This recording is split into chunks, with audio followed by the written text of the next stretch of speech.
Olha, que fumar faz mal para a saúde, isso todo mundo já sabe, né? Mas tem uma batalha que acontece de forma muito silenciosa e ao mesmo tempo devastadora. Hoje, a gente vai mergulhar fundo na boca para desvendar essa guerra secreta que o cigarro trava contra as nossas gengivas. E aqui já começa a parte que confunde mesmo. Pensa bem, se a gengiva de quem fuma sangra menos, isso não quer dizer que ela está mais saudável? Parece fazer todo sentido, né?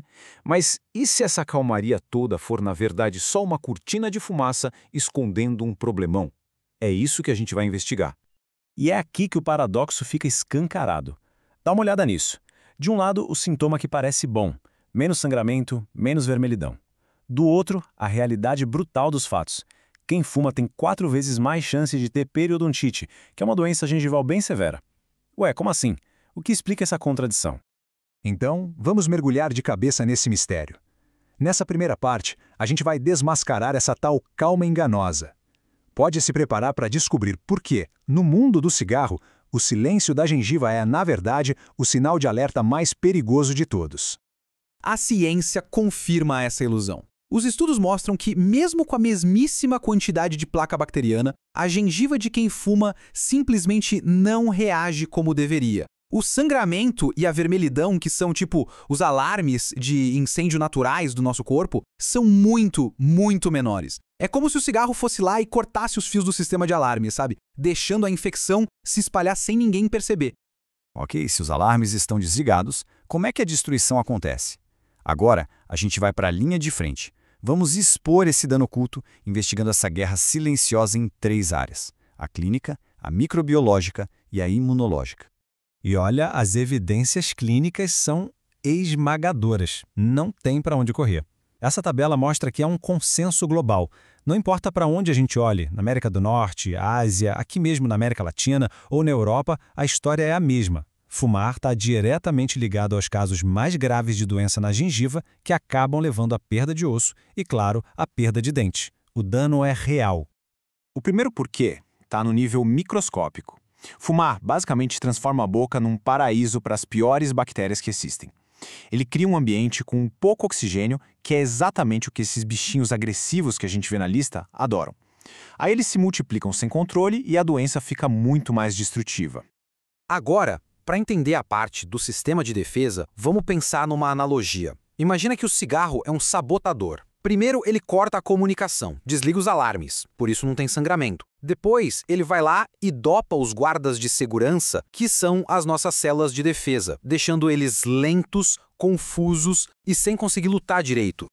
E aqui estão os nossos guardas incapacitados. Os neutrófilos, que deveriam ser os primeiros a chegar na cena do crime para combater a infecção, ficam meio paralisados. Eles não conseguem se mover direito, nem comer as bactérias invasoras. Ao mesmo tempo, a produção de anticorpos, que são as armas de longo prazo do corpo, também cai. Ou seja, a defesa fica em frangalhos. E não é só sabotagem, não. É um ataque químico direto. As milhares de toxinas do cigarro causam o que a gente chama de estresse oxidativo. Para simplificar, pensa nisso como uma espécie de ferrugem em nível celular. Essa ferrugem vai danificando direto os tecidos da gengiva e o osso, acelerando a destruição de dentro para fora. Bom, com as defesas sabotadas e um ataque químico rolando sem parar, o que acontece quando a gente tenta tratar o problema? Na próxima parte, vamos ver por que tratar a gengiva de um fumante é como lutar uma batalha com uma mão amarrada nas costas. Presta atenção nesse número. É um número que choca e revela a dimensão real do problema: 90%.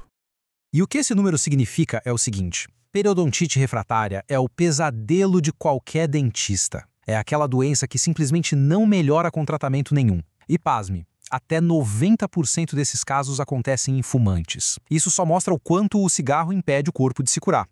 E esse gráfico aqui deixa a diferença na cicatrização bem clara.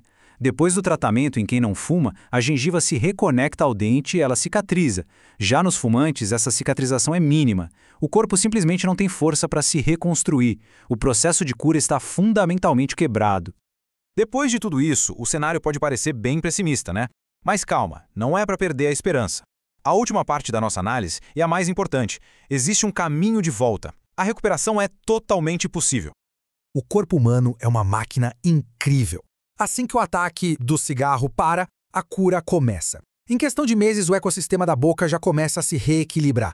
Em um ano, a resposta ao tratamento melhora drasticamente. E no longo prazo, o risco de perder dentes vai diminuindo, até chegar perto de quem nunca fumou na vida. E isso não é só um pensamento positivo, é fato científico. Essa citação aqui resume tudo. Os efeitos indesejáveis do fumo podem ser reversíveis após sua interrupção. O dano não precisa ser uma sentença para a vida toda. Então, o que a gente leva de tudo isso? O caminho a seguir é claro. Primeiro, é preciso reconhecer o engano. Gengiva que não sangra em quem fuma é um sinal de alerta, não de saúde. Segundo, buscar ajuda profissional. O tratamento pode ser mais difícil, mas é fundamental. E terceiro, o passo mais importante de todos, parar de fumar. É a única forma de frear a destruição e dar uma chance para o corpo se curar de verdade.